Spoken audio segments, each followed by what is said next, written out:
Oh, good afternoon, honorable members. Trust that you had a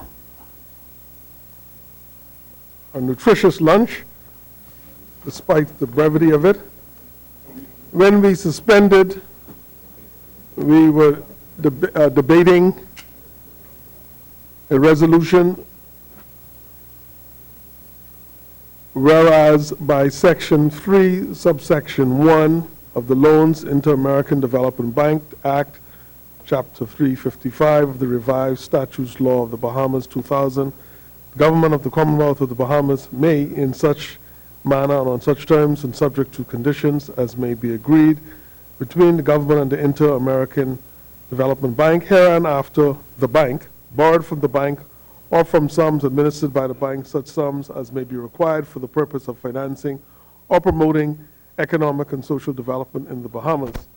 Now therefore be it resolved that this House authorizes the Minister of Finance to raise by means of the sum of $20 million in the currency of US dollars, and 2, authorizes the Minister of Finance to raise such loan by means of a loan contract with the Inter-American Development Bank on such terms that are mutually agreed. We've had the resolution moved and seconded, but I'm advised that the Right Honorable Member for Centerville has an intervention, a point of clarification he'd like to raise, and the Chair will recognize him at this time. Thank you very much, sir. I did crave the indulgence of the member who has the floor with respect to this matter. Mr. Speaker, I just wanted, for sake of absolute accuracy, to confirm that over lunch, I confirmed that the aircraft I flew to Jamaica on was not owned by Resort World. It was owned by a company called Apollo Jets, but it was facilitated, Mr. Speaker, and this is perhaps where the confusion came in. And the expense, the flight was for the expense of the Bahamas government, but it was facilitated by Resort World. But it was the plane that came into Odyssey, that inspected by the Commissioner of Police and the police officials before I flew, etc. But it's by Odyssey. So the confirmation would be, Mr. Speaker, with respect to that, for the record, that it was the company called Apollo Jets. The booking is made, Mr. Speaker. Apparently, most of the flights are made like that, Mr. Speaker, where we book through sources who are in the Bahamas, who would have connections, whether it's Sandals or the ISTA-Jet or whoever, Mr. Speaker. But in this case, it was Apollo Jets, a small aircraft, a 6-seater, I think, Mr. Speaker, aircraft, Citation Jet. Thank you, Right Honorable Member. Now to the business at hand. The member for Fort Charlotte had reserved his place to, in earnest, begin the debate, and the Chair will recognize him at this time. The Chair recognizes the Honorable Member for Fort Charlotte. Thank you, Mr. Speaker. Mr. Speaker, I'd like to, first of all, start my contribution by thanking the brave men and women of the Royal Bahamas Police Force who, on a daily basis, put their lives on the line to protect the people of this Commonwealth, and who, notwithstanding that sacrifice, leave their families behind with very little protection in the event of their demise in the course of their duties. Mr. Speaker, I trust that this administration, when we are made the next government of the Commonwealth of the Bahamas, will do more to ensure that we demonstrate our commitment to the men and women of the Royal Bahamas Police Force. Mr. Speaker, the Free National Movement urges the government to move with haste in advancing an aggressive, multi-pronged strategy to address violent crime, by far the single greatest threat to our national security and prosperity. Our nation's violent crime problem, although primarily confined to New Providence, has reached epidemic proportions, with homicide the leading cause of death of Bahamian males, and the nation's rate of homicide rivaling rates found in areas of armed conflict. This public health crisis is being fueled by a decline in public civility, personal discipline, and mutual respect, coupled with the absence of economic opportunities, the erosion of family values, and the lack of respect for the rule of law. All of these factors are significant contributors to the growing gang culture and moral decadence now wreaking havoc in our schools and on the streets of our capital city. Our once tranquil capital is being consumed by this growing culture of violence and decay. These developments are most pronounced among our nation's youth, which clearly does not bode well for our nation's future. This is unacceptable, Mr. Speaker, and we must take the necessary steps to save our country from this cancer that threatens to destroy our Bahama land. In light of this most severe threat to our national well-being, we urge the government to effectively address our nation's #1 public health concern in order to save our nation from what could potentially become irreversible social decay and anarchy.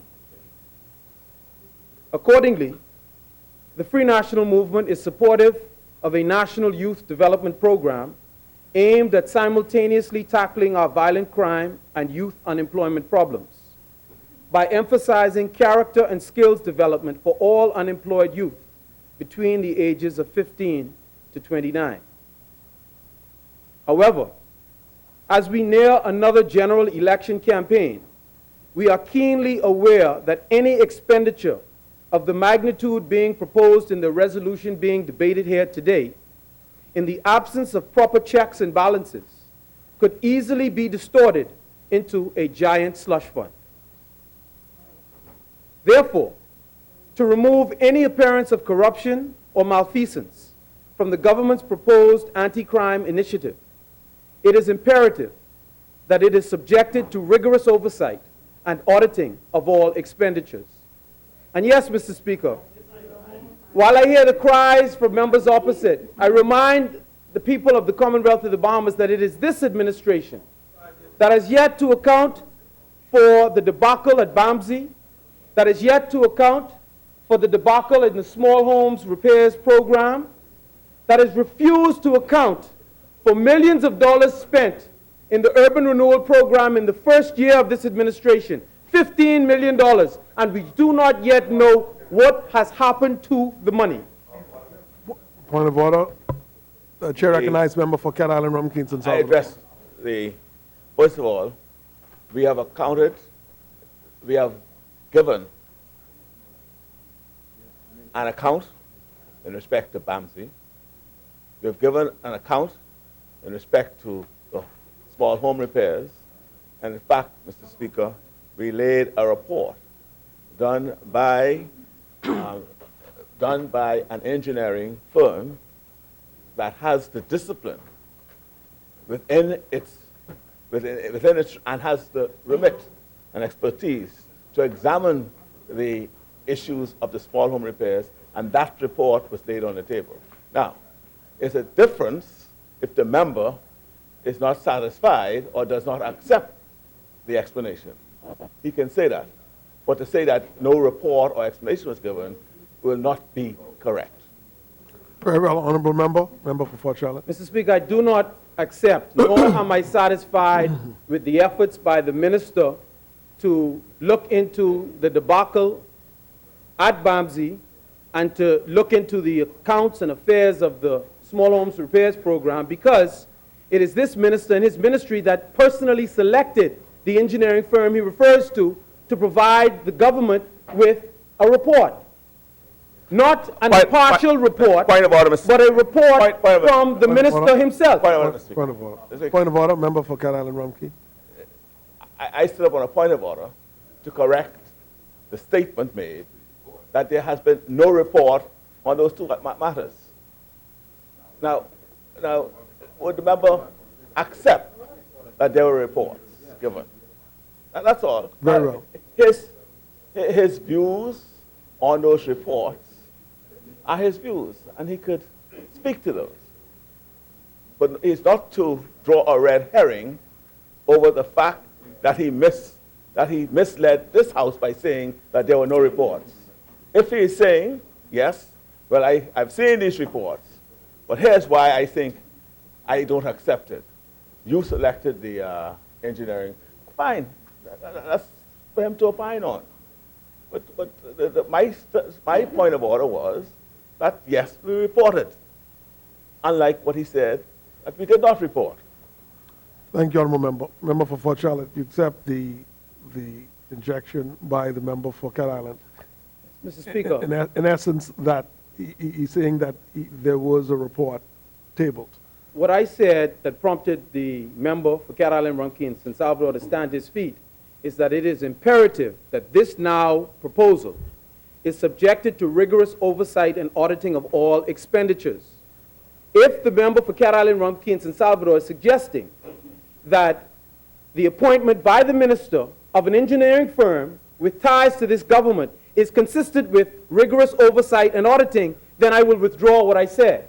But I believe that any right-thinking person will agree that that does not conform with that standard. Very well. Mr. Member for Cat Island, Rumkey, and San Salvador. Be honest, Mr. Speaker. I just pray, as Speaker, Yes. draw the member I will. to what he said that prompted my objection. Understood. I did not Yeah, object to him calling upon this government to be anxious in its scrutiny about the disbursement of this loan. That's not I don't join issue with that. What I join issue with is the erroneous statement that we did not report on BAMSI, we did not report on small home repairs. That's what prompted my intervention. Very well. The chair will deal with that. And I'm saying to you that was wrong. Yeah. We did report. Now, if you don't accept the report, that's another matter. And then you can give your reasons for not accepting what we say. But don't say we did not. That's what's wrong. That's what prompted me, not what you said. And let's be honest in your statement. Assertion. Yeah. What you said and why I got up. Speaker? Member for Fort Charlotte, you're not, your opinion and what you've stated is acceptable. That's not the issue. What the member is drawing attention to is the fact that you asserted that there was no report. And the member rose on a point of order indicating that there was a report. And the parliamentary thing to do is to acknowledge that and then opine if you wish. And the member is taking issue that you didn't accept that. So I guess that would be the parliamentary thing to do and then move on. I guess what I wanted to say, sir, is, as you know, we have a statutorily appointed committee known as the Public Accounts Committee, which is comprised of members of the opposition and the government.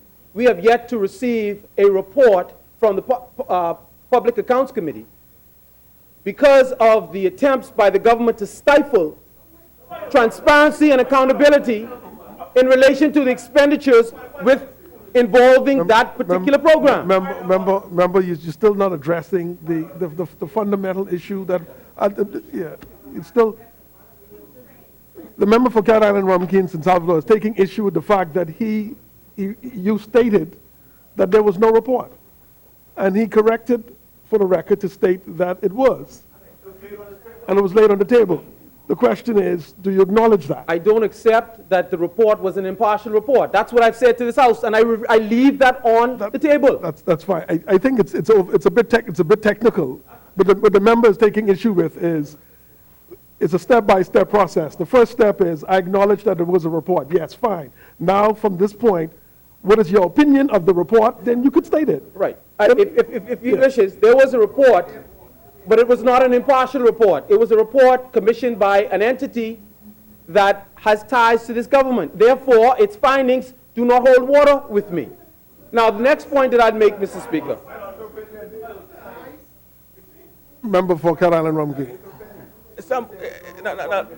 See, now, Mr. Leader, Mr. Speaker, the member ought to be consistent in his thought processes.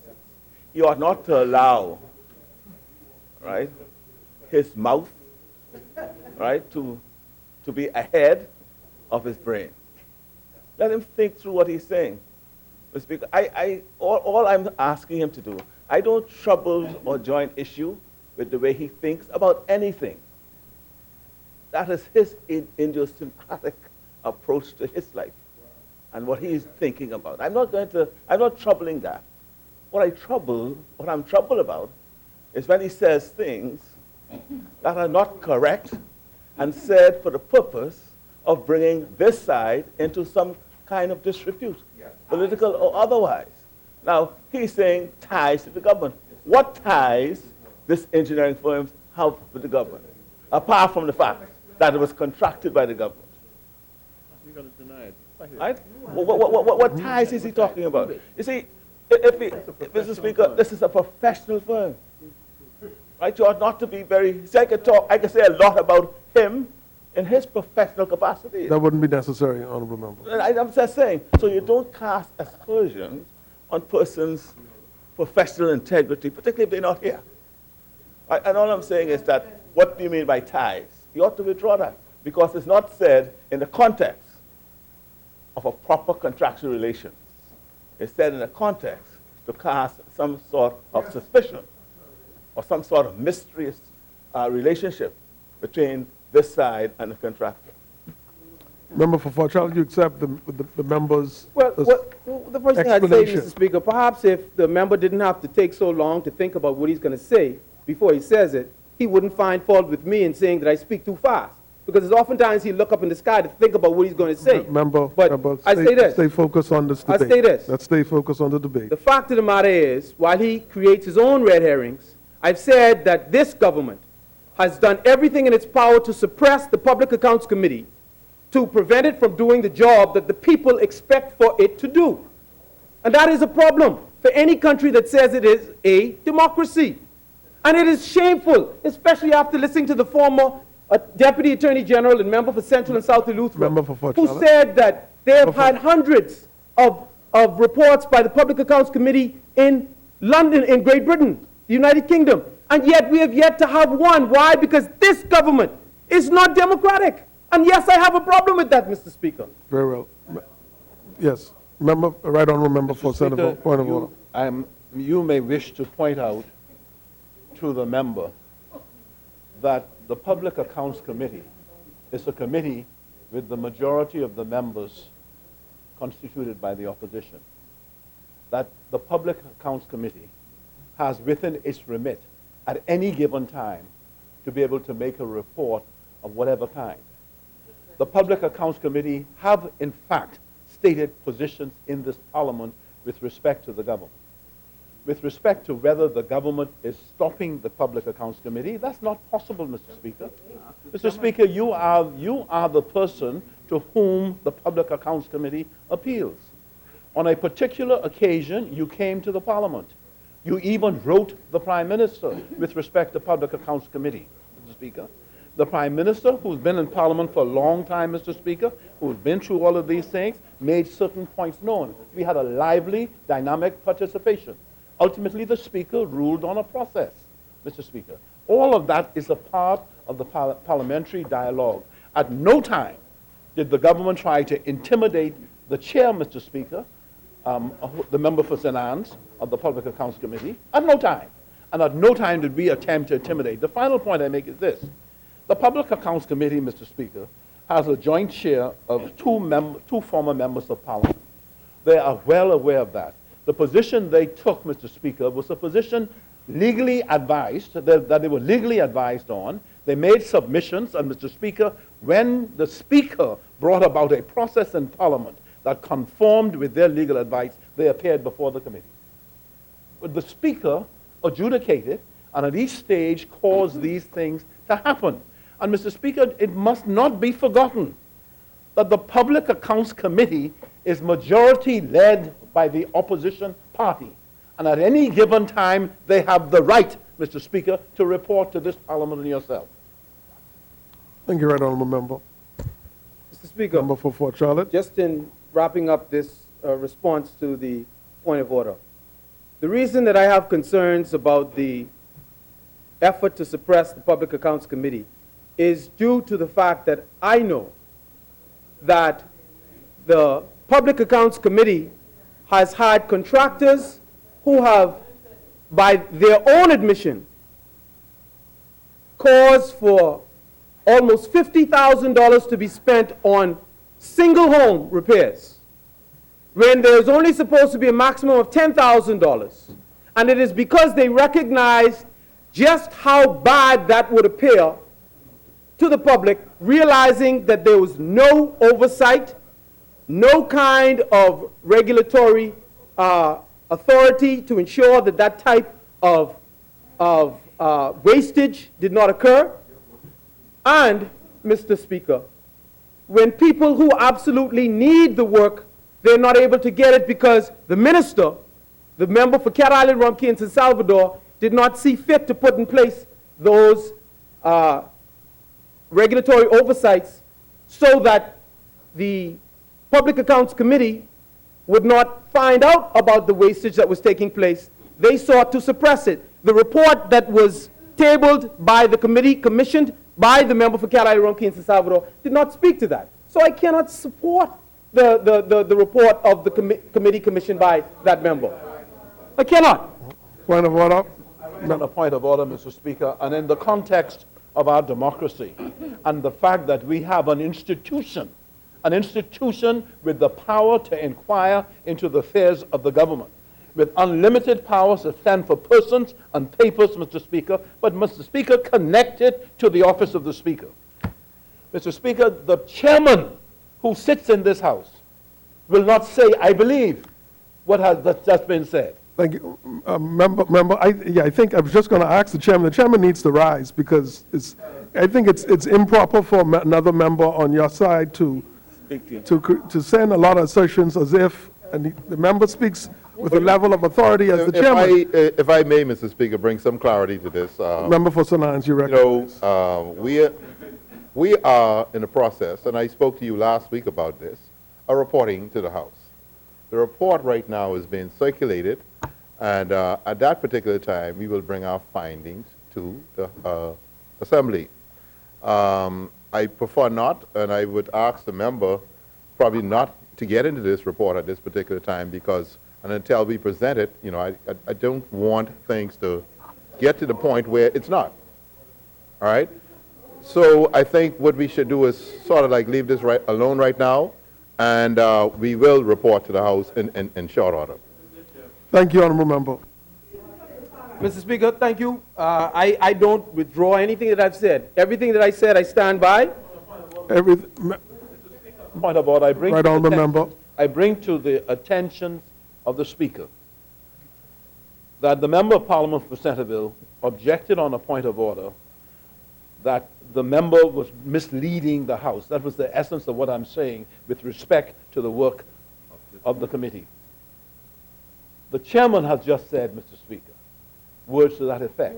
Yes. And I therefore ask the Speaker, Mr. Speaker, to take the necessary action with respect to the procedure so that we can right the course where it is not left on the record that this government was trying to intimidate or obstruct the working of the Public Accounts Committee. Rightly so, right honorable member. And Mr. Speaker, just in response, the chairman did not say I was misleading the House. The chairman did not say I misled this House. No, let the record reflect. The chairman's response indicate that you're dealing with a matter that ought not be said today or substantiated, because if it is to be substantiated, it will be done so by the chairman. Fair enough. And so it makes your response out of order. And your utterances as it relates to urban renewal will be, I order that it be expunged from the record and not be relied on as an official record from this House until the member for St. Anne's responds officially. Mr. Speaker, thank you very much. In the absence of such transparency and accountability, the F&M cannot be faulted for accusing this government of playing a dangerous game of politics with this nation's very serious crime problem. Mr. Speaker, in a recent speech given at a conference of business leaders in Jamaica, our Prime Minister delivered the keynote address and said the following: In a real sense, we as leaders of Caribbean countries must acknowledge that the issue of crime is of acute concern to all of our countries. We must also acknowledge that we must come up with bold, innovative strategies to combat the scourge of crime, terrorism, and illegal migration in all of our countries in the region. The negativity of crime will surely cause us to lose out all around if it is perceived that our cities and our communities are unsafe to citizens, tourists, and investors alike. This holds true not only for our tourism industry, but for the financial services and investment sectors as well. I can assure you that we in the Bahamas have made this a #1 priority, said the Prime Minister. He continued, my government will therefore be instituting a raft of new measures designed to break the back of crime once and for all. Mr. Speaker, we've heard this all before. We have heard this all before. I recently heard a Bahamian commenting on the Prime Minister's remarks in Jamaica.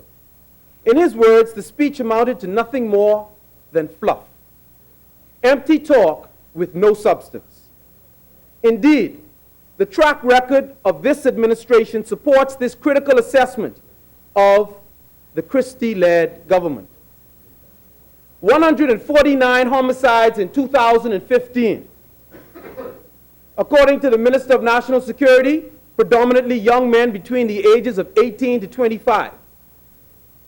That amounts to a homicide per capita rate of 41 per 100,000. 41 per 100,000.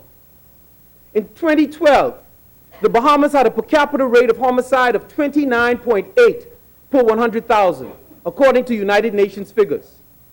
In 2015, we increased, shouldn't say we increased, the rate increased to 41 per 100,000.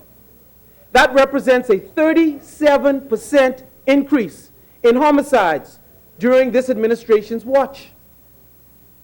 Only 3 countries had higher per capita rates of homicide than 41 per 100,000 in 2012. And this is out of a list of 208 countries. Only 3 of the countries listed out of those 208 had higher per capita rates of homicide than the Bahamas did in 2015. The global average that year, Mr. Speaker, was 6.2 per 100,000. For the Bahamas to fall within the global average, it would have to record 22 homicides per year. 22. Yet in 2015, we recorded 149. The tragedy in all of this is that as woefully inept as this administration has been in tackling crime, they refuse to be held to the same rigid standards that they used to measure the former administration's crime-fighting performance. It was they, this PLP government, who in opposition called for the firing of the former Minister of National Security, the Honorable Tommy Turnquest, citing his failure to stem the growth in crime. It was the current Attorney General who managed the PLP's war room. You remember that? The PLP's war room, I was in there. So I know. It was the current Attorney General who managed the PLP's war room strategy of making crime the primary and overarching theme of the PLP's last general election campaign. Yes, the same Attorney General who in a recent communication said, and I quote, crime is not a political issue. And I would like to again assure the Bahamian people that the Commissioner of Police, hear me again, the Commissioner of Police, not the Prime Minister, not the Minister of National Security that they pointed the finger at in opposition, but the Attorney General says the Commissioner of Police is doing all he can with the crime-fighting initiative. There's a reason she uses the title Commissioner of Police. The same former manager of the PLP's war room intentionally is referring to the problem being at the feet of the Commissioner of Police, because that way people will assign blame for the failure of crime under this administration, not where it's supposed to be. Not where it's supposed to be. But,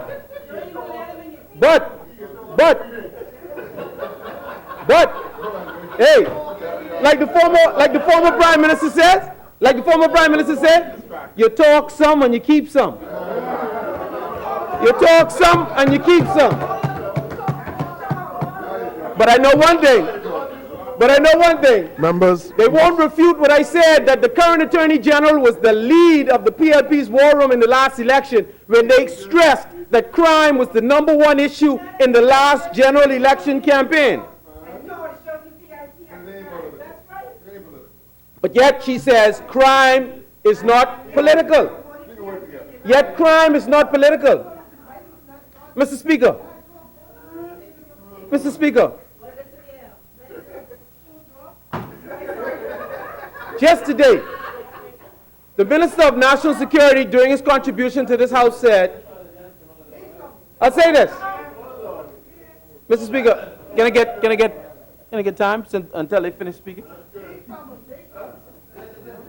members, Yeah? member for Fort Charlotte. Okay. Member for Fort Charlotte. Okay. All right. See, Mr. Speaker, they're having so much conversation Members, that, you know, they want to deflect once again from their failures in fighting crime. Just today, the Minister of National Security, during his contribution to this House, said, and I quote, "Crime is not a political problem. It is a people's problem." That's the member for Bainstown and Grantstown said, crime is not a political problem. It is a people's problem. So they've gone from the Attorney General saying it's a problem for the Commissioner of Police. Now the Minister of National Security saying it's a problem for the people, not the state, not the people who handle the state, not the people who sit in the chair of power, but the people. They know that's not how democracies run, Mr. Speaker. The people vote and they transfer the power of the people to the people they elect as the government of the country to govern their affairs. One of those affairs is nothing other than handling crime and ensuring that the country's safe, the citizens are protected. #1 priority. Ladies and gentlemen, this is what you call political talking points from a political party that wants to place the failure in fighting crime at the feet of the commissioner, when they as opposition placed it at the feet of the former Minister of National Security. Their political talking point strategy is to portray crime not as the responsibility of the state to solve, but as the responsibility for Bahamian citizens to solve. Citizens who, I might add, the Minister of National Security said earlier today, have no right to bear arms. Citizens who themselves look to the state to protect them from the gun-toting criminals terrorizing our capital. Mr. Speaker, this is from the administration, led by the Right Honorable Member for Centerville, who went to Jamaica and said that this government has made crime a priority. Yet, we came to this House, Mr. Speaker, as in an effort to fight crime, or so said the Minister of National Security. And in first reading, there was an amendment to the Penal Code. It's called the Penal Code Amendment Bill 2013. First reading was on October the 23rd of 2013. And in that amendment bill, Mr. Speaker, it created provisions to address organized crime in the Commonwealth of the Bahamas. And the Attorney General's office tried a matter in our courts of a group of individuals who were said to be a part of an organized crime ring.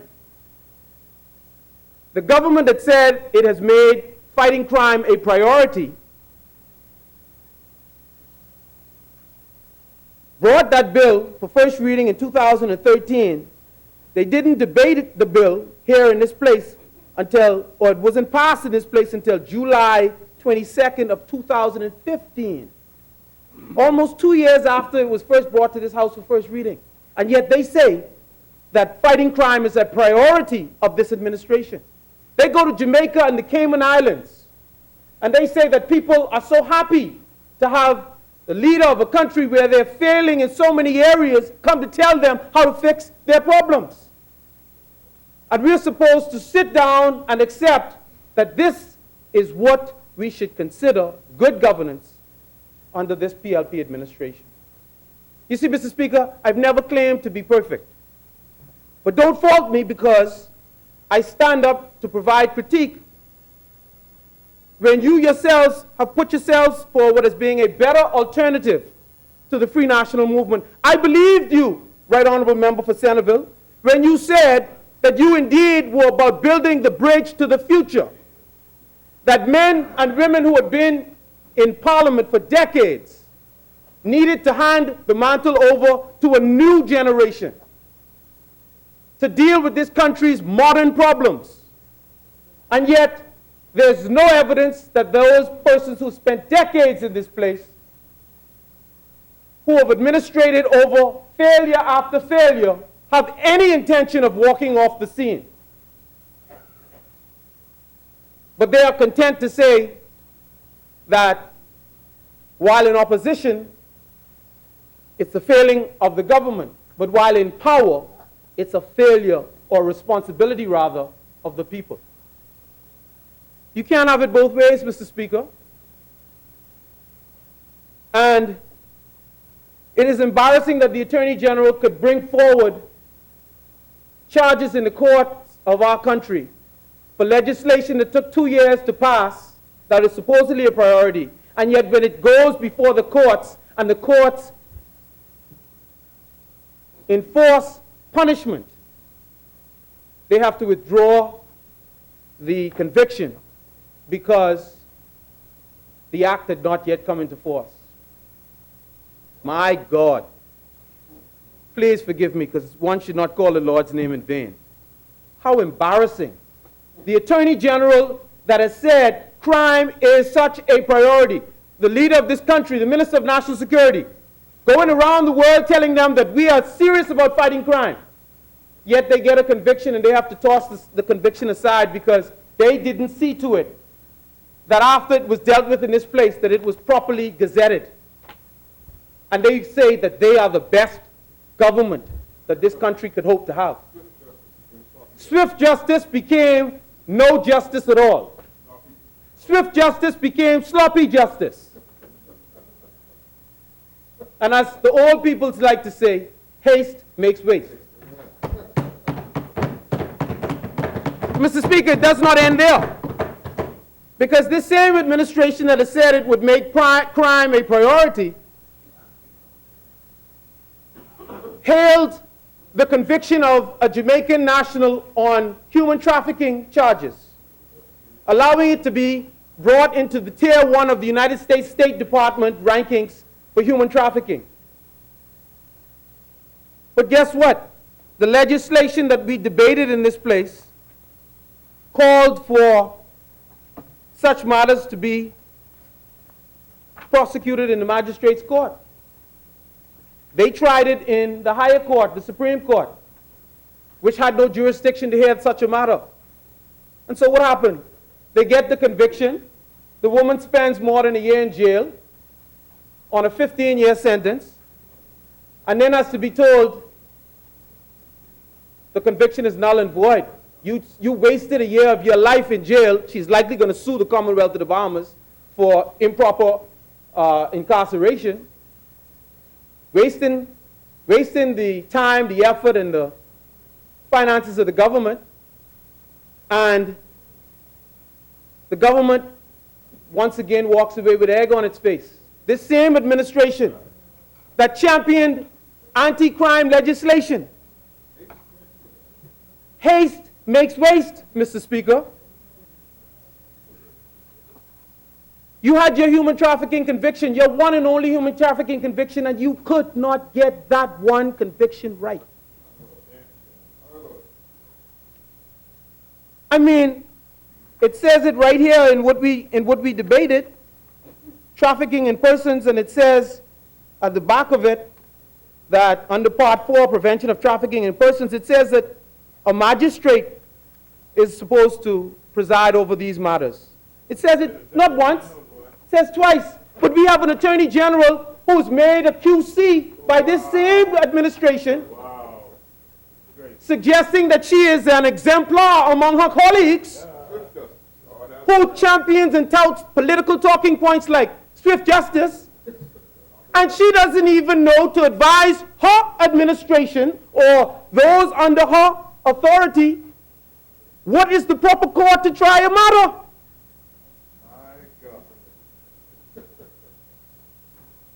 Well, by damn.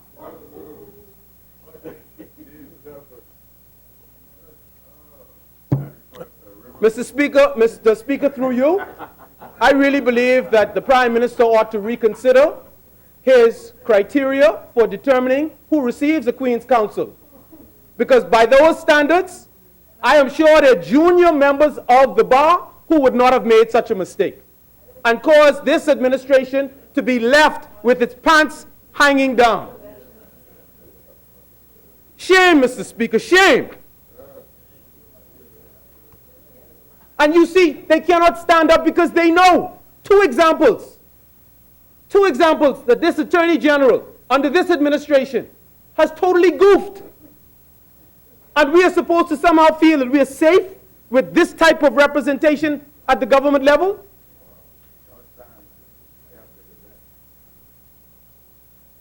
The Attorney General played a significant hand in politicizing crime during the 2012 election campaign, Mr. Speaker. Yet now she is a strong advocate that we not politicize crime. It is no longer convenient for crime to be politicized because they are now in the seat of power with responsibility for fixing the crime problem, and they have failed miserably. They have failed miserably, Mr. Speaker, in delivering on one of the primary responsibilities of any government, promoting public safety and the rule of law. There was a clear conflict of interest where the Attorney General's former client had his charge of weapons possession dismissed by order of the Attorney General's office in the person of the acting Attorney General, the Member of Parliament for Marathon.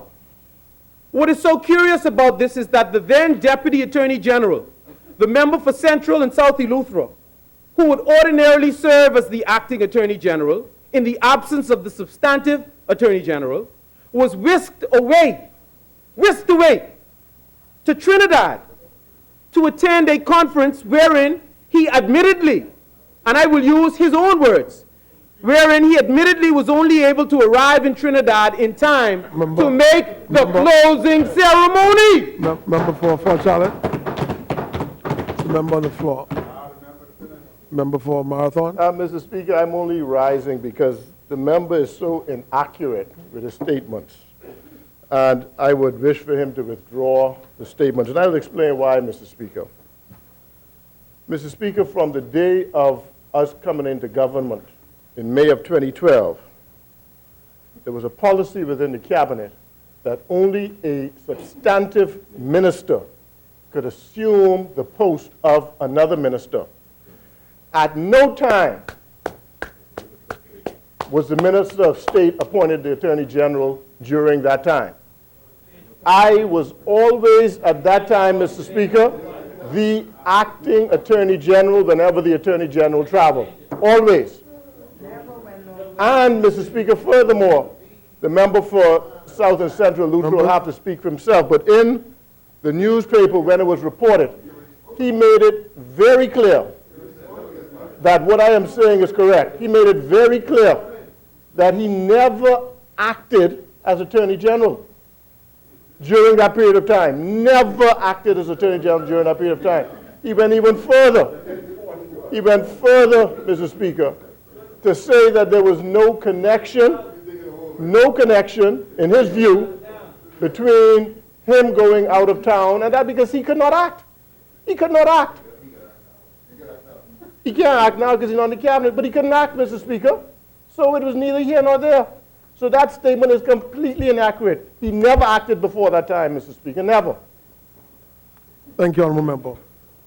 Member for Fort Charlotte. Mr. Speaker, I'd like for this House to be informed that the member for Central and South Eleuthera has admitted on radio and in this place that he was told that he, on the very day he traveled to Trinidad, had to attend a conference in Trinidad, and that it was most distressing to him that when he arrived in Trinidad, he was only able to arrive to make the closing ceremony.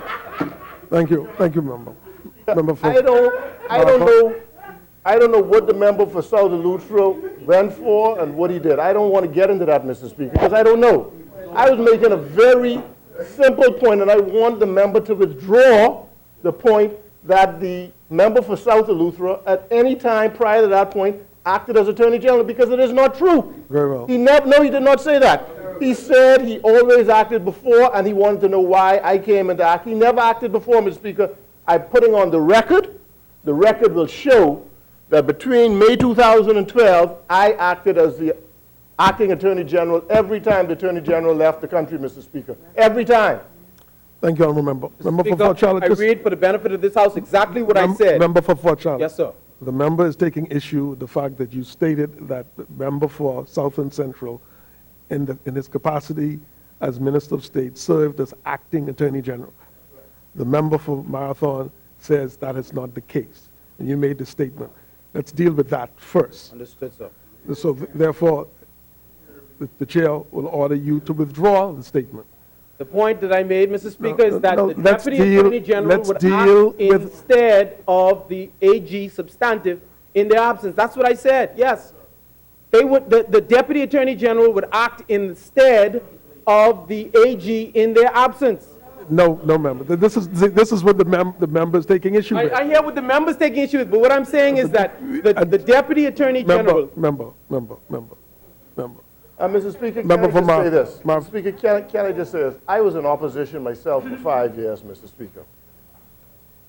And if I made a point in this honorable assembly or in the Senate, Mr. Speaker, at the time, and a minister rose to his feet and corrected me or had issue with what I said, Mr. Speaker, I withdrew it until I could come and prove differently. Mr. Speaker, there has to be a level of respect within this place for persons who hold substantive positions when they get up and make a point, Mr. Speaker. We are honorable men and women, and until you can prove differently or that we are not telling the truth, you have to accept it, Mr. Speaker. Yep. That's the way our parliamentary democracy works. It's a level of respect. And here we are, Mr. Speaker, talking about crime and so forth, but it goes right to respect. Mr. Speaker, there's a lack of respect in this country for authority, Mr. Speaker, and it's being manifested right in this place, Mr. Speaker. How can I get up and say on the record, and where I challenge anyone to correct me or say that I'm not telling the truth, and the member would not even accept that, Mr. Speaker? Thank He you. would not even accept it. He did not expect it. He did not accept it from the member for Cat Island, Mr. Speaker. It's just a horrible example, Mr. Speaker. And to talk about, this is where it starts, Mr. Speaker. This is the root, and I don't care how you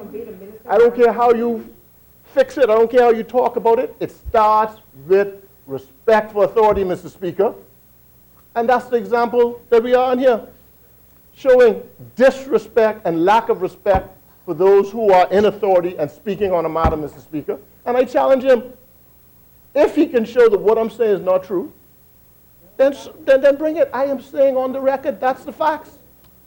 Very well. Thank you, honourable member. Member for Fort Charlotte, this is where we started and this is where we're going to end Yes, it. sir. The members, remember, as the member I accept indicated. the member said that prior to that period, the member for Central and South Eleuthera, as the Deputy Attorney General or the Minister of Legal Affairs, had never, as the Minister of State for Legal Affairs, had never served in the stead of the Attorney General. I accept that, if that is their policy. It is a questionable policy, but I accept it if that is the case. And I'll tell you why.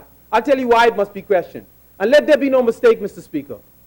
When the member for Montague asked the Right Honourable Member about this particular matter, the Right Honourable Member said that he would confidentially report to the Leader of the Opposition on the particulars relating to this matter to remove any feculent odor associated with this particular issue. And the Right Honourable Member for Centerville never once kept his word. He is yet to meet with the Leader of the Opposition to speak to this matter as to why it is that somebody in the person of the Minister of State for Legal Affairs, the supposed Deputy Attorney General, would be asked to leave immediately to go on a flight to attend a conference, not to participate in the conference, but to go to the closing ceremony on the same day that the member for Marathon would sign a nolli prosequi for a former client of the then Attorney General, who herself was conveniently off the island. Nobody has yet answered that, Mr. Speaker. Yet we have young men in this country from Bainstown and Grantstown, from Centerville, many of these areas represented by members on the other side, who will never get that benefit of the doubt. Ever. Fort Charlotte too, of course. Of course. Member for Charlotte, yield. The member for Mr. Marathon. Speaker, point of order. I just want to reiterate the point, Mr. Speaker. All right. The member for South Eleuthera made it quite clear, and I read it in the newspaper where it was recorded. He made it quite clear that there was no connection as far as he was concerned between the two incidents, because he never, ever acted as Attorney General, and so he had no carriage or no reason to have any carriage over the matter. None. So there could not be any connection between the two, Mr. Speaker. There could not. And there's no position as Deputy Attorney. Thank you, Honorable Member.